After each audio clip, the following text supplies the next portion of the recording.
The woman I have out fishing here is Ann McDonald. She used to be a mate down at Rock Harbor back in the early 80s. And she comes down to her mother's cottage now and then, and I try to get her out fishing.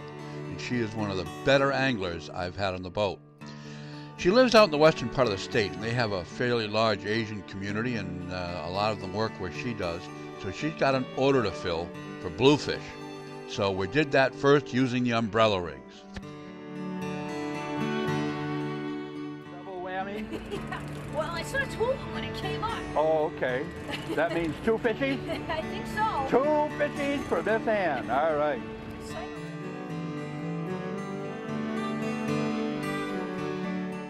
Once we had enough fish on the boat to fill her order, or pretty close to it, we switched over to some mono setup on that I normally use, and some new gear that I'm going to try to use is a braided line on a lighter action rod. This first fish she got was on the mono, and now you see her on the braid line. Now, what do you think of this braided line compared to the mono? Do you like it better? Because I'm thinking of switching some gear over to all braid. Yeah, you feel a little bit of difference to it. You feel more of the fight of the fish. Yeah, you feel a sharper, more crisper feel of it as opposed to the monofilament, where it seems to have a little more give to it. All right, that's what I was looking for. Thank you.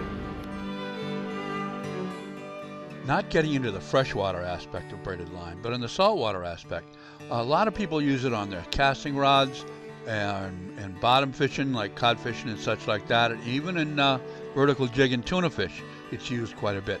But trolling for bass and bluefish on light action tackle, I don't know of too many people who, in the charter industry anyway, who are doing this. Okay, now we got another fish in the braid. Again now, do you feel like it's a little better? Because I'm thinking about switching over to braid line. You get a little more sensitivity as to what's going on. I mean, when it reacts, it's a sharper reaction.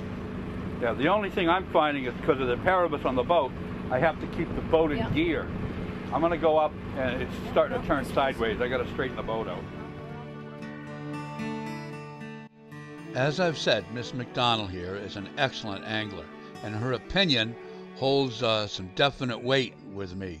I've taken her out fishing quite a bit, and I've had her try all of the weird stuff that I put together. I like to specialize in lighter action tackle, especially when you involve little kids, because they have a blast with it.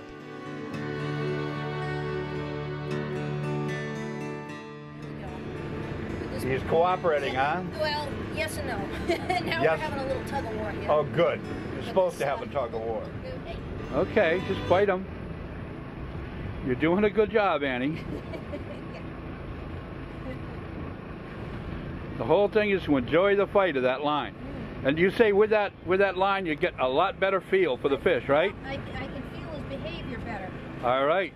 I think I'm going to switch my gear over next season anyway, if not maybe part of this season, to lead core. I mean, not lead core, to the braided line. I'm always trying to find new ways and new challenges for my clients that I take out fishing to make the sport of sport fishing a real sport. And I think I've run across something here with a braid line. They use it in Florida quite often. All the guys I know who go freshwater fishing have turned to it. It's used, like I said, in the casting aspect of this kind of fishing and fishing off the bottom, like for codfish or whatever. So why not use it for trolling? As you can tell, Miss McDonald here loves to fish, and she knows what she's doing. And as I've said, her opinion is quite valuable to me. And I'll get her out trying some more weird stuff, I'm sure, somewhere down the line. I said it's still going in the opposite direction. Well, that's a good thing. You're going to have a nice fight on your hands. If I can make it